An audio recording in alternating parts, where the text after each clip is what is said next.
Welcome to the virtual commemoration of the 76th anniversary of Nasugbu landing. To kick off, let us call on PVAO Administrator Undersecretary Ernesto G. Carolina.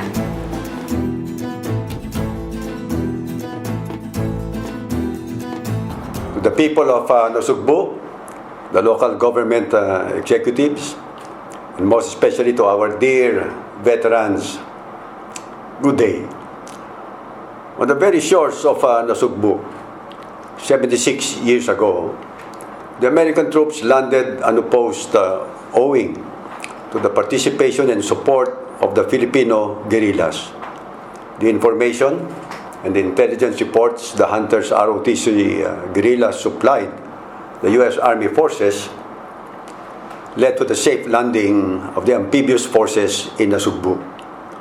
Although somewhat obscured in history by the bigger landing of forces in Lingayen Gulf, the Nasugbu landing marked the beginning of the liberation of the island of Luzon and played a vital part in how the war in the Philippines eventually turned out. Today, as the nation continues to battle the COVID-19 pandemic, we remember how this single yet significant moment in our history changed the course of war.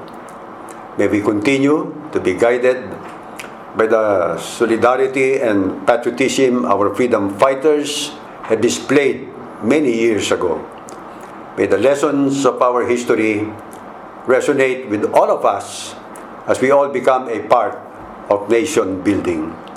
But more importantly, we also dedicate this day to our Nasugbueño veterans who have valiantly accomplished extraordinary feats out of their sense of duty and love for country.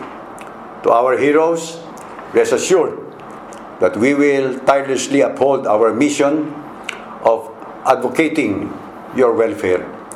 It may never amount to the sacrifices you have done, but it is the least we can do to show how grateful we are for the gift of freedom that we release today. Mabuhay Nasugbueños! Mabuhay ang mga veterano! Thank you very much, Yusek Carolina. Now, to give us a background of this historic event that has changed the course of war in the Philippines 76 years ago, let us have National Historical Commission of the Philippines Executive Director, Restituto L. Aguilar, to be followed by an audiovisual presentation prepared by PVAO Public Affairs Office.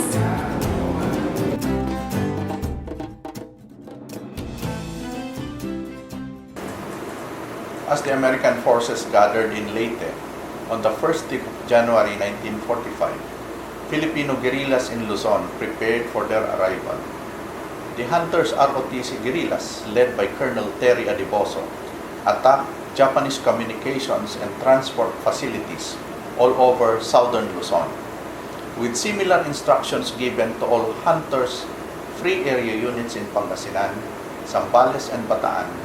Civilians were asked to hide all types of transport the Japanese could use to repulse the Americans, including pushcarts and animal drawn carriages. In mid-January, PT boats and seaplanes came to the Hunters Landing Cove at Laop, Nasugbu, to pick up the latest reports on enemy shore defenses, inland dispositions, and chartered soundings of Nasugbu Bay. Finally, the 8th U.S. Army and its naval escort arrived at Nasugbu after an early morning bombardment on January 31. Adiboso sent out J. Vanderpool, American liaison officer to the Hunters, and Colonel Marcelino Bueno to link up with the flotilla. He likewise advised the Americans to stop firing at Filipino guerrillas that had already succeeded in pushing enemy troops to the Sierra Madre, Ternate, Maragondon, and Mount Malipuño days before they arrived. Later, Colonel Gustavo Ingles set out to meet the landing party as pre-planned. Ingles exchanged recognition signals with the 11th Airborne Division, the assault echelon of the 8th U.S. Army, making the contact between the Americans and the Filipino guerrillas.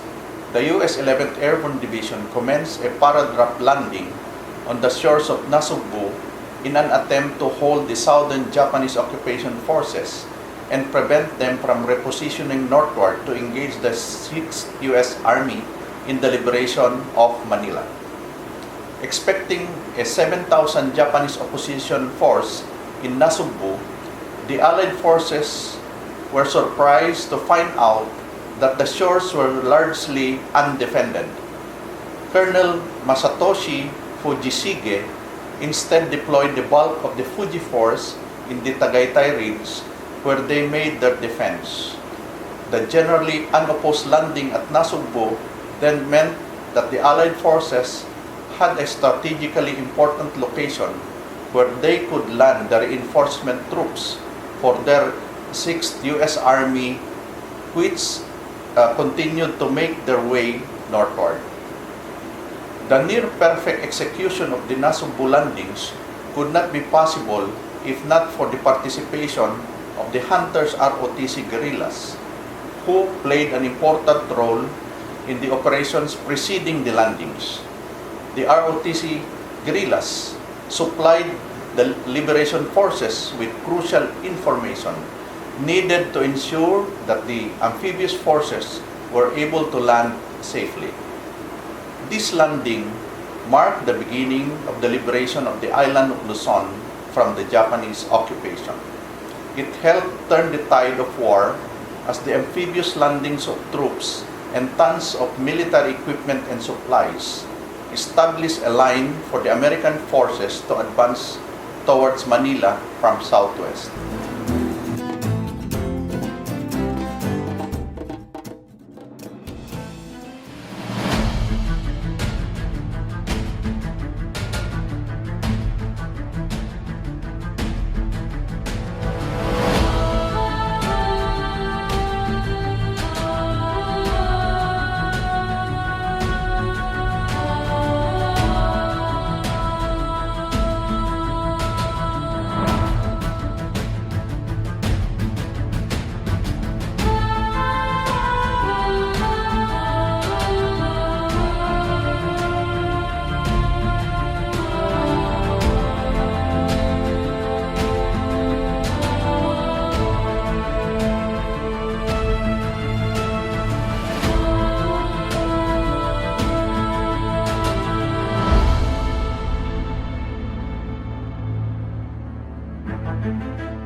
And that concludes our short virtual commemoration of the 76th anniversary of Nasugbu landing.